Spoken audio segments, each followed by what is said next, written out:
Tunawicara merupakan individual yang mengalami kesulitan dalam berbicara, yang disebabkan oleh alat bicara yang tidak berfungsi secara maksimal, seperti rongga mulut, lidah, langit-langit, dan pita suara. Maria Mangungsong menyebutkan, faktor yang menyebabkan anak mengalami tunawicara yang pertama adalah faktor keturunan atau hereditas. Yang kedua, gangguan kelancaran berbicara yang mencangkup gangguan emosi, kerusakan otak, dan gangguan organ berbicara. Yang kedua, gangguan artikulasi.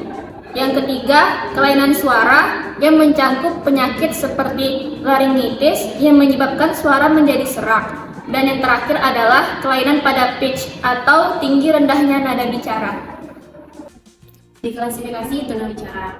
Albarasi mengkelompokkan gangguan bicara atau dengar menjadi 3 tahapan. Yang pertama, ringan, yaitu pada tahap ini penderita masih berkomunikasi dengan baik, hanya saja beberapa kata-kata tidak dapat didengar secara langsung.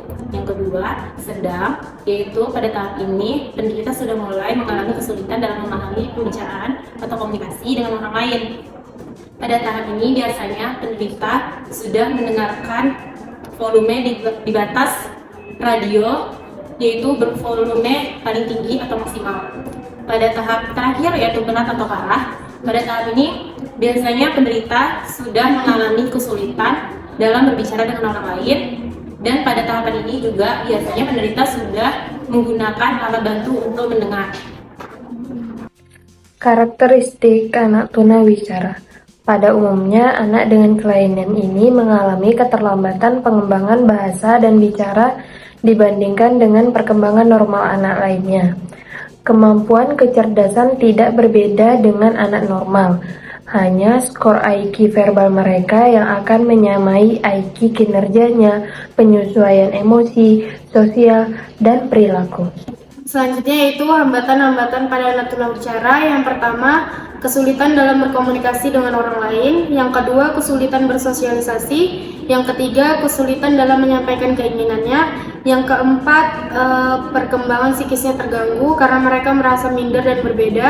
Yang kelima yaitu penurunan perkembangan pada intelektual, kematangan sosial, dan kepribadian.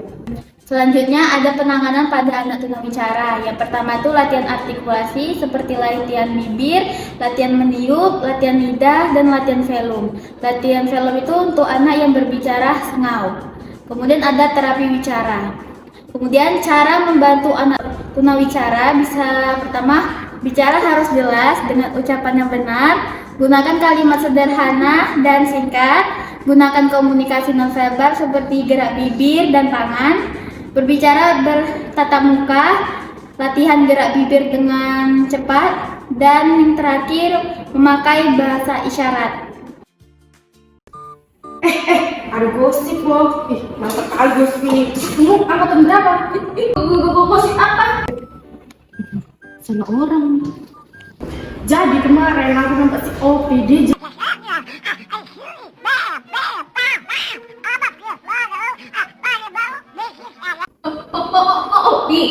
Di kan